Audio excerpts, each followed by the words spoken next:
তো নতুন আরেকটা ভিডিও শুরু করলাম। আমরা কালীগঞ্জ এলাকার ভিতরের রাস্তাগুলো বা ভিতরের গ্রামগুলো কেমন হয় সেগুলো আপনাদের দেখাবো। তো আমার সাথে থাকেন।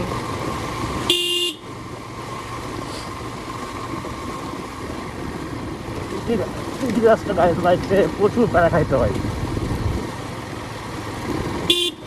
আমি জীবনেও এই রাস্তা দিয়ে আসতাম না যদি আমাদের মেন রাস্তাটা ভালো থাকতো। অনেকটা পথই যাইতে হবে আমার এই ভিতর রাস্তা দিয়ে। তাহলে আমার ধুলে প্রবলেম বলে আমি ধুলোর মধ্যে যাচ্ছি না, কারণ আমার প্রচুর অ্যালার্জির সমস্যা। আমার হালকা ধুলো খাইলেই আমার সমস্যা হয়, বিশেষ করে আমার ঘুমের কষ্ট হয়, যার কারণে ভিতর রাস্তা দিয়ে আসলাম।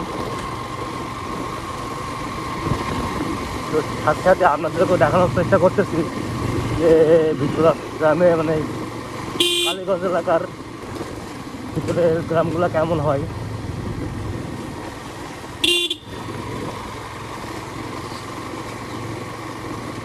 আমাদের এলাকায় মোড়ে মোড়ে দোকান, যেখানে একটা মোড় মতো আসবে সেখানেই মনে হয় যে বেশ কয়েকটা দোকান হয়ে গেছে।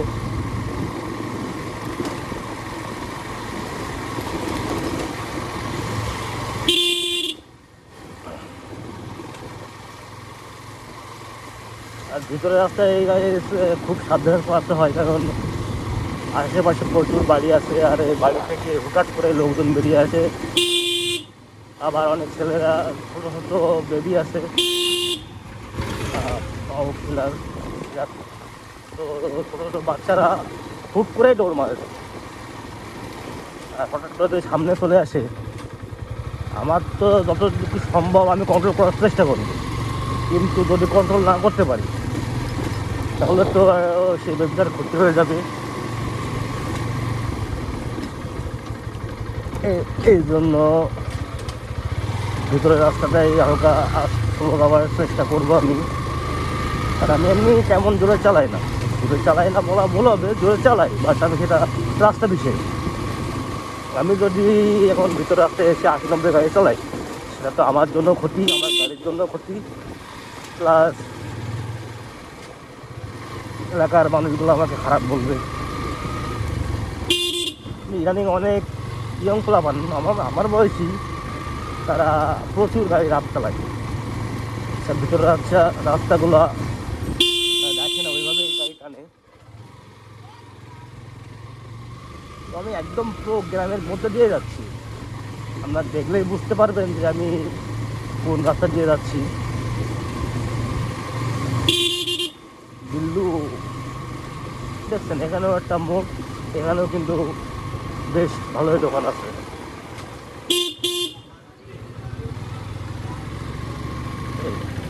একটাই সমস্যা, এলাকার মধ্যে দিয়ে আসলেই রাস্তার মাছ দিয়েই আপনার বিভিন্ন ধরনের মনে করেন যে ধান মেরে দিবে, না হলে এভাবেই পাম্প থেকে পাইপ দিয়ে জল রাস্তার এপাশ থেকে ওপাশে নিয়ে যাবে।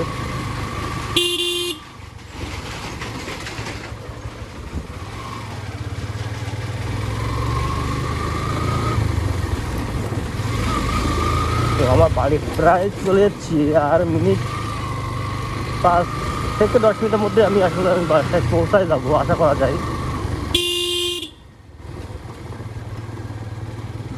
এই রাস্তা আন্টিরা সভা বসিয়েছে। গ্রামের দিকে এই দৃশ্যটা প্রায় দেখা পাওয়া যায়,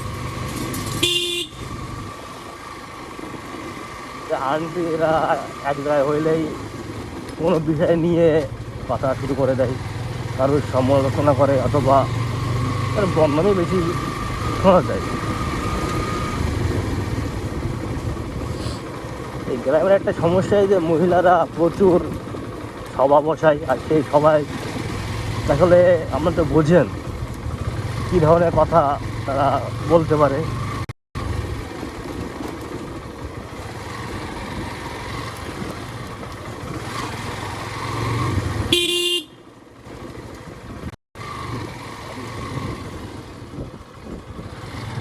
তাই আমার যদি মেন রাস্তা ভালো থাকতো আমি জীবনে ওই রাস্তা আসতাম না। কিন্তু ছোটোবেলায় এই আমি সাইকেল নিয়ে প্রচুর এই এলাকা আসতাম। সামনেই আমার বাসা।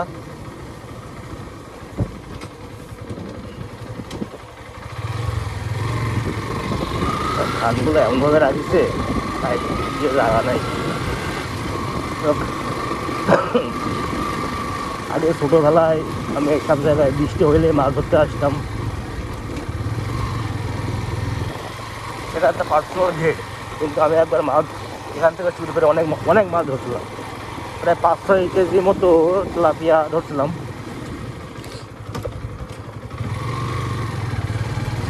সামনে আমাদের ছোটোবেলায় যে মাঠে ফুটবল ক্রিকেট খেলতাম সেই মাঠটি আছে।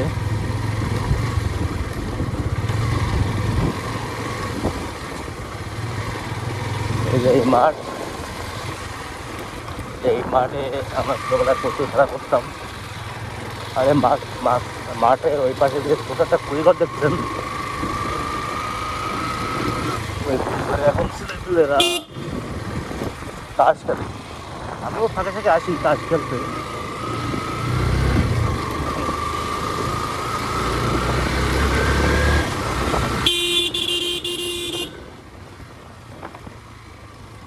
আর 2 মিনিটের মধ্যে আমি আমার বাড়ি চলে যাবো।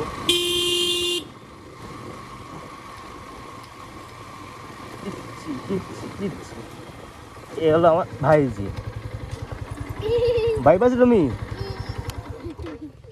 তোমরা কি করতেছো এখানে? তোমাদের ভিডিও করতেছি। কি করবো আমি? খেয়ে দেখবো। আচ্ছা, তোমার নাম কি বলো? রিফাত। তোমার নাম? নিলয়। তোমার নাম কি? হ্যাঁ, এখন চিনতে পারছো আমারে? তাই? আচ্ছা, তোমরা খেলা কথা ঠিক আছে।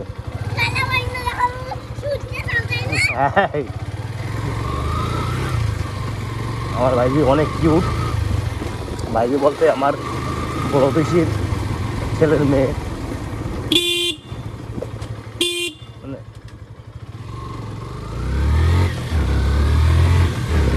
চলে এসেছি আমি বাড়ি। এই হলো মোড় দিয়ে গিয়েই আমার বাড়ি।